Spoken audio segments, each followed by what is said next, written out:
কালে বুড়িয়ে যাচ্ছে মস্তিষ্ক ও ঘনিয়ে উঠছে অ্যালঝাইমার্সের মতো অসুখ। সাবধান থাকবেন কিভাবে? হ্যাঁ বন্ধুরা, এ বিষয়ে একটু আলোচনা করার খুব প্রয়োজন।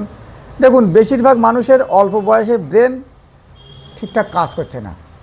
যে কাজ করছে কাজ মনে থাকছে না, কোনটা কি করছে সে সম্পর্কে সে মনে রাখতে পারছে না। কারণ কি হতে পারে? প্রথম কারণ, দ্বিতীয় কারণ, তৃতীয় কারণ, কয়েকটা কারণে এটা হতে পারে। দেখুন, শরীরের থেকে যদি মস্তিষ্কের বয়স আরও 2.5 বছর বেশি হয়ে যায়, তখন তাকে ব্রেন খারাপ হয়ে যাওয়ার দিকে একটা ঝুঁকি থাকে। এর ফলে স্ট্রোক হতে পারে, হ্যাঁ, আপনার ম্যাড হয়ে যেতে পারেন, আপনার শারীরিক ক্ষমতা একদম হারিয়ে ফেলতে পারেন, মানসিক এবং শারীরিক। তো এর থেকে বাঁচার কয়েকটা উপায় আমি বলছি আজকের, আপনারা শুনুন বন্ধুরা। আজকের একটি স্বাস্থ্যই সম্পদ, সেই সম্পর্কে আমাদের সচেতনতা দরকার।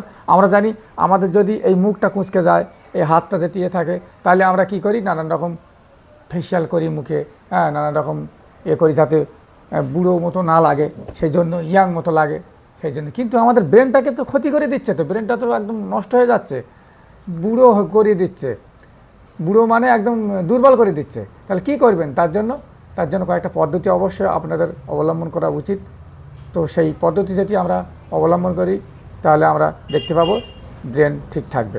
বিশেষ করে খাদ্য অভ্যাস আমাদের সঠিকভাবে রাখতে হবে, আর পর্যাপ্ত ঘুমের দরকার। আর টেনশান করলে হবে না, আনন্দে থাকতে হবে। আনন্দের জন্য আপনাকে ঘোরাফেরা করতে হবে, বেড়াতে হবে, ঘুরতে হবে। এক জায়গা থেকে আরেক জায়গা গেলে আপনার মন মস্তিষ্ক ভালো থাকবে, হ্যাঁ, শরীর ভালো থাকবে। তাই বাইরের ওয়েদারকে একটু সাথে লাগাতে হবে, শরীরের সঙ্গে লাগাতে হবে। আর বিশেষ করে একাকিত্ব যারা ভুগছেন, বন্ধু সরে যাচ্ছে, হ্যাঁ, বাড়ির ফ্যামিলির লোক থেকে সরে যাচ্ছেন, তারা এই রোগে বেশি আক্রান্ত হওয়ার সম্ভাবনা। তাই এদেরকে সতর্ক করছি, এইসব নিয়ে চিন্তাভাবনা করবেন না। বিশেষ করে আপনাদের যখন কোনো অবস্থা খুঁজে পাচ্ছেন না, তখন আপনারা বেড়াতে যান। আরও সুস্থ থাকার একটা বড় পদ্ধতি হলো, সেটা হলো ব্যায়াম করা, হ্যাঁ, মর্নিং ওয়াক করা, দৌড়ানো। এগুলো করলে আপনার অতটা মনে হবে না, আপনার শরীরটা অনেকটা ভালো থাকবে এবং ব্রেনটাও মানে টেনশন থেকে মুক্ত থাকবে। তো আমি একটু ভালোভাবে বিস্তারিত একটু বলা যাক, একটু হালকাভাবে বলি। দৈনন্দিন কিছু ভুল অভ্যাস মস্তিষ্ককে সময়ের আগে বুড়িয়ে দিতে পারে। গবেষকরা একে ব্যাখ্যা করেছেন ব্রেন এল গ্যাপ বলে।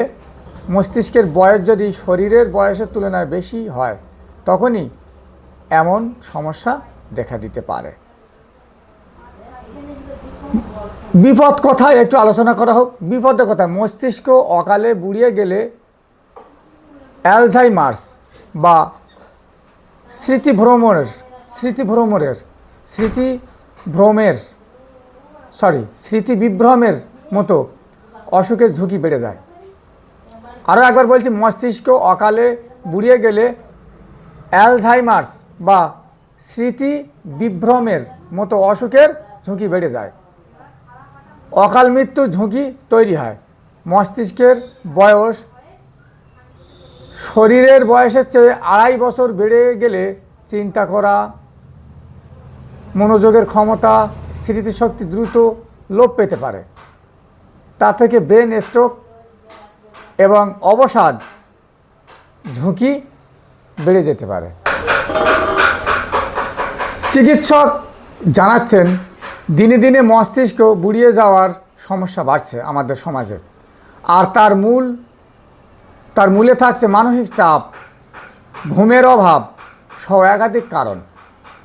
অনিয়ন্ত্রিত জীবনযাপনের কুপ্রভাব পড়ছে মস্তিষ্কে, হ্যাঁ, মানসিক চাপ, ক্রমাগত দুশ্চিন্তা, মানসিক চাপ চলতে থাকলে কর্টিসল হরমোনের ক্ষরণ বেড়ে যায়। অতিরিক্ত কর্টিসল মস্তিষ্কের স্মৃতিরক্ষার দায়িত্ব পালনকারী অংশ হিপ্পো ক্যাম্পাসকে সংকুচিত করে তোলে। এইভাবে মানসিক চাপ দিন দিন বেড়েই চলছে। এর থেকে মুক্তি লাভের দরকার। আমি একটু বলবো, বিশেষ করে অতিরিক্ত প্রয়োজনীয় খাবার খেয়ে ফেলছি আমরা, অতিরিক্ত প্রক্রিয়াজাত খাবার খেয়ে ফেলছি আমরা। অতিরিক্ত প্রক্রিয়াকরণের ফলে তৈরি খাবার যাতে কৃত্রিম স্বাদ গন্ধ যুক্ত থাকে, সেগুলি শরীর এবং মস্তিষ্ক এবং দুইয়ের পক্ষেই ক্ষতিকর। মস্তিষ্ক ক্ষুরোধার রাখতে হলে মাথার কাজ যেমন জরুরি, তেমনি প্রয়োজন সঠিক পুষ্টির। একা হয়ে যাওয়া, সমাজ বন্ধুদের থেকে দূরে থাকা, নিঃসঙ্গতাবোধের ও গভীর প্রভাব পড়ে মস্তিষ্কে। চিকিৎসক বলছেন, সমাজ থেকে বিচ্ছিন্ন হয়ে যাওয়া, ক্রমশ একলা হয়ে যাওয়া মানুষের মধ্যে স্মৃতিবিভ্রম ঝুঁকি 47% বাড়ছে। এটাই বাস্তব। আর কোন কাজ মস্তিষ্ক সচল রাখতে সাহায্য করবে? তাহলে আমাদের কি কি কাজ করতে পারি বন্ধুরা? যে কাজগুলো করলে আমাদের মস্তিষ্ক সক্রিয় থাকবে, টেনশন মুক্ত থাকবো, সেই কাজগুলো একটু করে নিন। আজকের এর সমাধানটা দেখে নিন।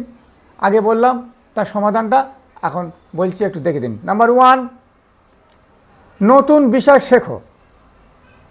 শেখা, ধাঁধার সমাধান মাথা খাটিয়ে কাজ করতে অভ্যাস করুন, দেখবেন আপনি টেনশন মুক্ত হচ্ছেন। দ্বিতীয়ত, মানসিক চাপ নিয়ন্ত্রণ রাখার কৌশল করুন। মনে খুব অশান্তি, ভালো লাগছে না, আপনি একভাবে বসে থাকবেন না, বেড়ান, ঘুরুন, খেলা করুন, কিংবা ভ্রমণ করতে বার হন। ব্যাস, ভ্রমণ করতে বার হলে আপনার মানসিক টেনশন দূর হয়ে যাবে। এছাড়া শরীরচর্চা বা হাঁটাহাঁটিতেও মস্তিষ্ক সতেজ থাকে। আর সবচেয়ে বড় বিষয় হলো ঘুম, পর্যাপ্ত ঘুম, মিনিমাম 8 ঘন্টা ঘুমাতে হবে। এবং পরিবার, বন্ধু, সুস্থ সম্পর্ক গুরুত্বপূর্ণ। এগুলো করলে আপনার রোগ অনেক দূরে থাকবে এবং আপনি সুস্থভাবে জীবনযাপন করতে পারবেন। তো বন্ধুরা, আমার যে সমস্ত বন্ধুরা এই ডিজিজে ভুগছেন অনেক দিন ধরে, তাদের আমি শেষে বলছি, আপনারা অবশ্যই যখন এরকম হবে তখন আপনি ভাববেন যে মরে তো যেতে হবে একদিন। যে কোনো ঘটনা ঘটুক, যে কোনো টেনশন হোক, টেনশন থেকে দূরে থাকার চেষ্টা করুন, অন্যদিকে মনটাকে নিমগ্ন করুন। ধরুন আপনার নামে একটা কেস এসে গেছে, বিরাট বড় কেস, ফাঁদে পড়ে গেছেন, তো আপনি কী করবেন? সেখানে কি করবেন? নিজেকে অবিচলিত রাখুন, ভাবুন সাধারণ ব্যাপার, মৃত্যুর ওপরে কিছু নেই, মৃত্যু তো একদিন হবেই, সমস্যা থাকবে, সমাধানও হবে বলে নিজেকে নিয়ন্ত্রণ করার চেষ্টা করুন। এবং টেনশন করলে আপনার সেই বুদ্ধিটা লোপ পাবে। তাই টেনশনের দিকে না, সামনের দিকে এগুন, যে সমস্যা কোথায় সমাধান হবে সেই দিকে মস্তিষ্কটা ধীরে ধীরে করুন। জীবন থাকলে সমস্যা হবে, সমস্যা হলে সমাধানের পথও থাকবে, এই দিকে করুন। আর পারলে বেশি বেশি করে ভ্রমণ করুন। ব্যাস,